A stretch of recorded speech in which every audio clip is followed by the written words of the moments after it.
Hey, what's up? Welcome to the Haberman and Middlecoff promo code ham YouTube channel. I'm Guy. I'm John. People are saying there's not a lot of content out there these days, but we don't agree.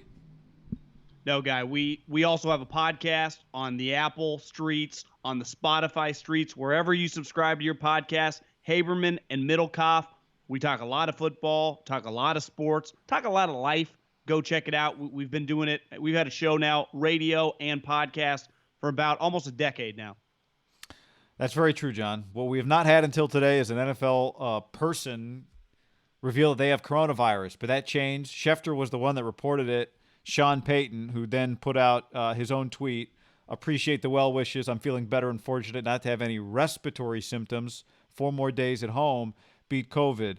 I'm not saying we would have predicted any particular person gets it, and I give Sean Payton a lot of credit for putting it out there, or I give him credit for putting it out there, because he says he wants people to know how easy it is to get and how you may not know you have it, and so it's important to be very careful and keep yourself inside and all of that. If you found out you had it, would you immediately tweet you had it? I think I would. Actually, I have thought about that. Would I immediately tweet? I might not immediately tweet, but I would share the information and then remain inside and then tell the people that I've been in contact with, if I know them, look out. I'm actually a little concerned about these red eyes. But you'll be okay. The fact that somebody in the NFL, John, has coronavirus is not shocking. The fact that, hell, if 50 people have it tomorrow in the NFL, that'd be unsettling. But the fact that people across all walks of life have it is not shocking. It does, since this is an NFL topic, not a coronavirus topic, though, I guess they intertwine here, it does make us think that the football season, or at least the normal schedule of the football season, is in jeopardy. You deserve credit. You were the first person to bring it up to myself, and I think you tweeted out a screenshot of opening weekend in college football. I think it was August 28th, had a list of games. Yeah. First game is Notre Dame, Navy, yeah, in Dublin, Ireland.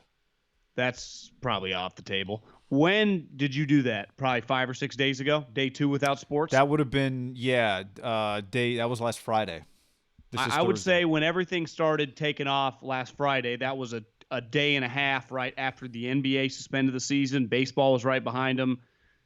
And probably by Saturday, March Madness was out. I think we all really grasped the severity of this.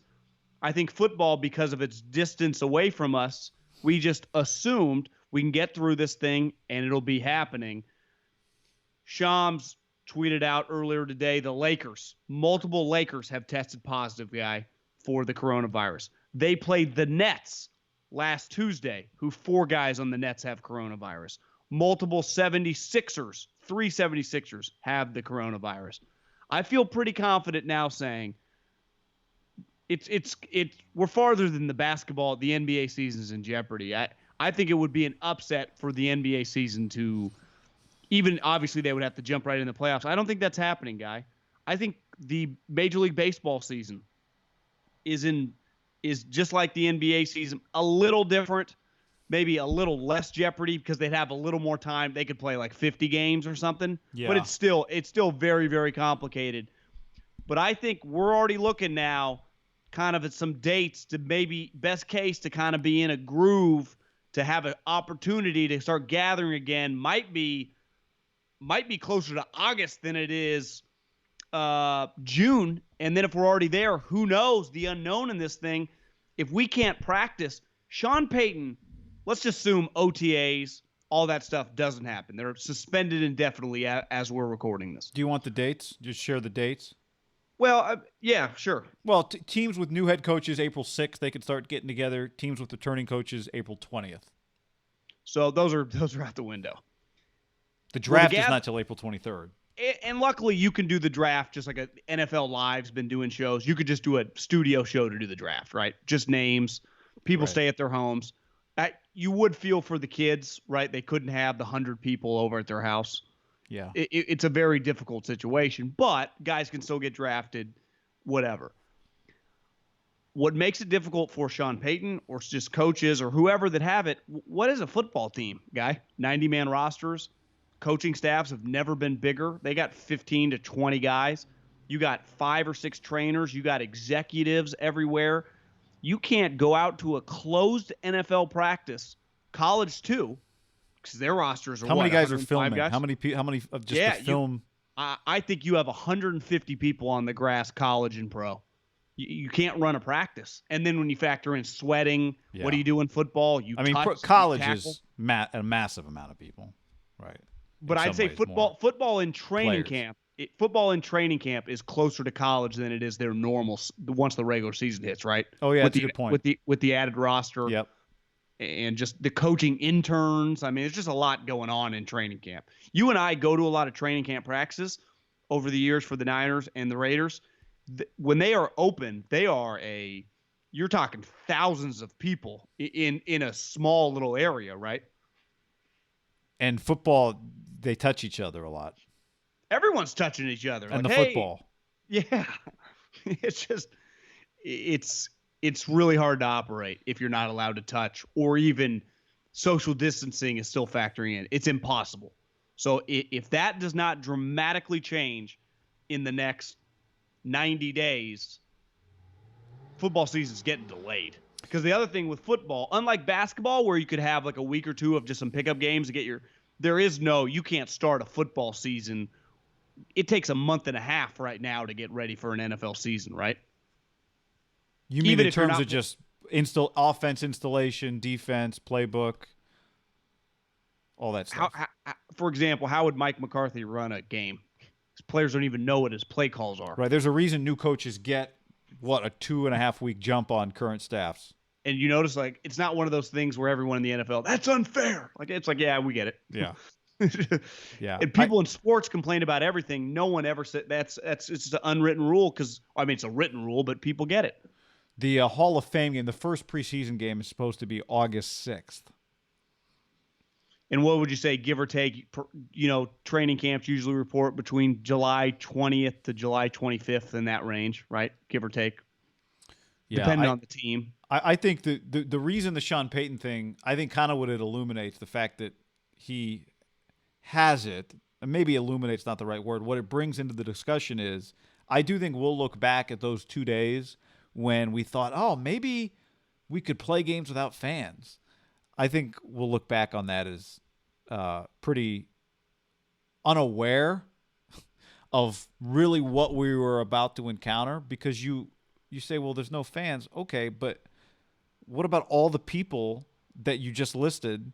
Baseball, there's 40 people in a dugout now on each side. That's 80 people together tossing a ball around.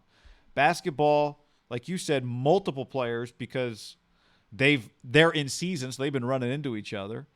At minimum, and I guess that's assuming a player gave it to a player. I shouldn't do that. But the point is, the idea that you could play without fans was great until somebody who's on the field or on the floor got coronavirus. And then once that little circle is broken, then the whole thing's off. Like and I've said this before, John, the other part of this is when people start saying, okay, you're not quarantined at home anymore, or maybe we can start doing some things again that we didn't do in this period of time when cities are getting shut down. That's different than, okay, let's let 80,000 people into a football stadium. Those two things don't happen on the same day. So I think we got to be now. Is it too extreme to say Tom Brady's not going to play football till he's 44?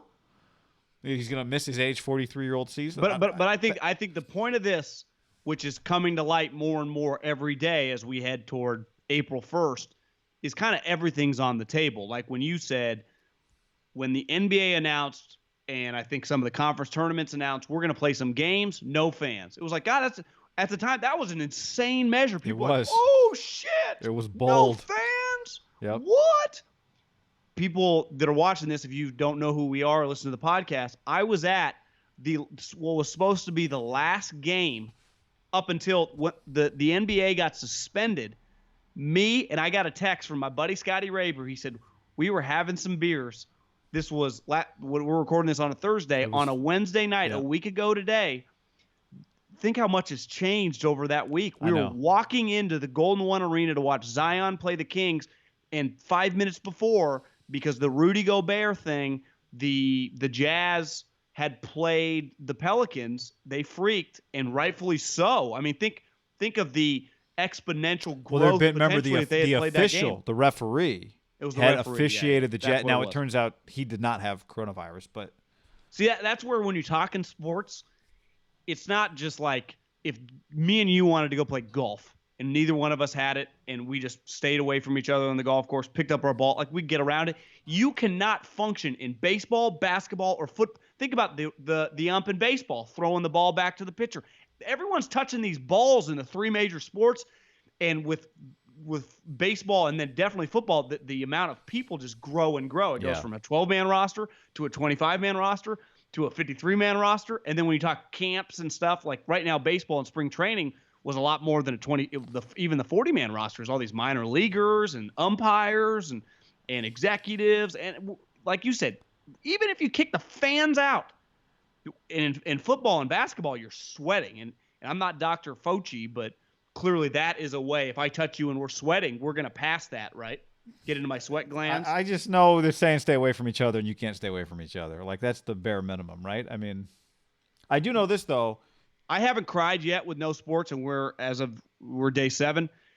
If you tell me that we actually miss football season, meaning we get all summer with nothing, I think America might snap. Look, I'm not into predicting things because I'm not an expert on this stuff in terms of, like, with the medical fallout, whatever. But I think what you said earlier is exactly how I feel, which is all I know is in the last week, stuff that you wouldn't have imagined 10 days ago has become the norm. So I accept that things that we think are just part of they're just built into our lives.